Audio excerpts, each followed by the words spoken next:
السلام علیکم ورحمۃ اللہ وبرکاتہ۔ بسم اللہ الرحمن الرحیم۔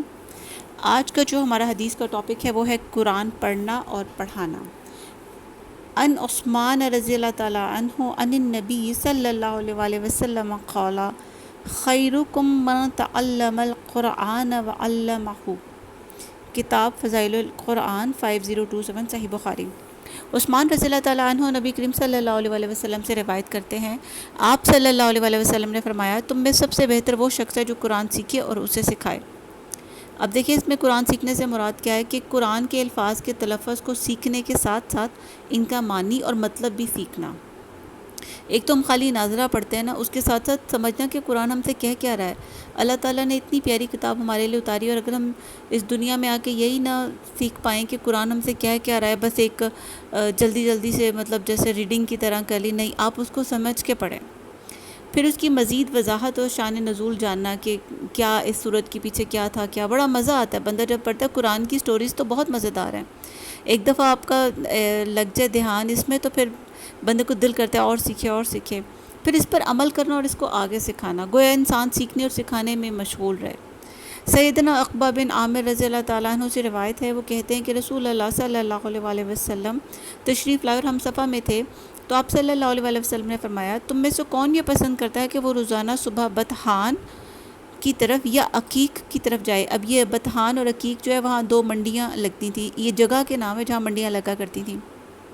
اور وہ وہاں سے بغیر کسی گناہ اور بغیر کسی قطع رحمی کے دو بڑے بڑے کوہان والی اونٹنیاں لے آئے۔ تو ہم نے عرض کیا، اے اللہ کے رسول، ہم سب اس کو پسند کرتے ہیں۔ آپ صلی اللہ علیہ وآلہ وسلم نے فرمایا، کیا تم میں سے کوئی صبح مسجد کی طرف نہیں جاتا کہ وہ اللہ عز و جل کی کتاب کی دو آیتیں خود سیکھے یا ان کی قرأت کرے؟ یہ اس کے لیے دو اونٹنیوں سے بہتر ہے، اور تین اس کے لیے تین سے بہتر ہیں، سبحان اللہ، اور چار اس کے لیے چار سے بہتر ہیں۔ اس طرح آیات کی تعداد اونٹنیوں کی تعداد سے بہتر ہے۔ اب دیکھیں یہاں پہ کیونکہ اس وقت جو ہے وہ مسجد میں ہی درس و تدریس کا کام ہوا کرتا تھا، قرآن کو سیکھنے سکھانے کا مرکز مسجد ہی تھا، تو اس لیے یہاں مسجد کا لفظ استعمال ہوا ہے۔ لیکن مرد یا عورتیں کہیں پہ بھی کسی جگہ بھی اکٹھی ہوں، کسی کے گھر بھی اکٹھے ہوں، تو وہ اسی کے معنوں میں آئے گا، یعنی وہاں بیٹھ کے قرآن سیکھیں اور سکھائیں۔ اسی طرح ابن عباس کا قول ہے کہ جہاد سے بہترین عمل یہ ہے کہ مسجد میں جا کر قرآن پڑھیں اور فقہ سیکھیں، سبحان اللہ۔ قرآن پڑھنے کی فضیلت سے دیکھیں، اس سے قرآن پڑھنے سے سکنیت نازل ہوتی ہے، رحمت ڈھانپ لیتی ہے، فرشتے پروں سے گھیر لیتے ہیں،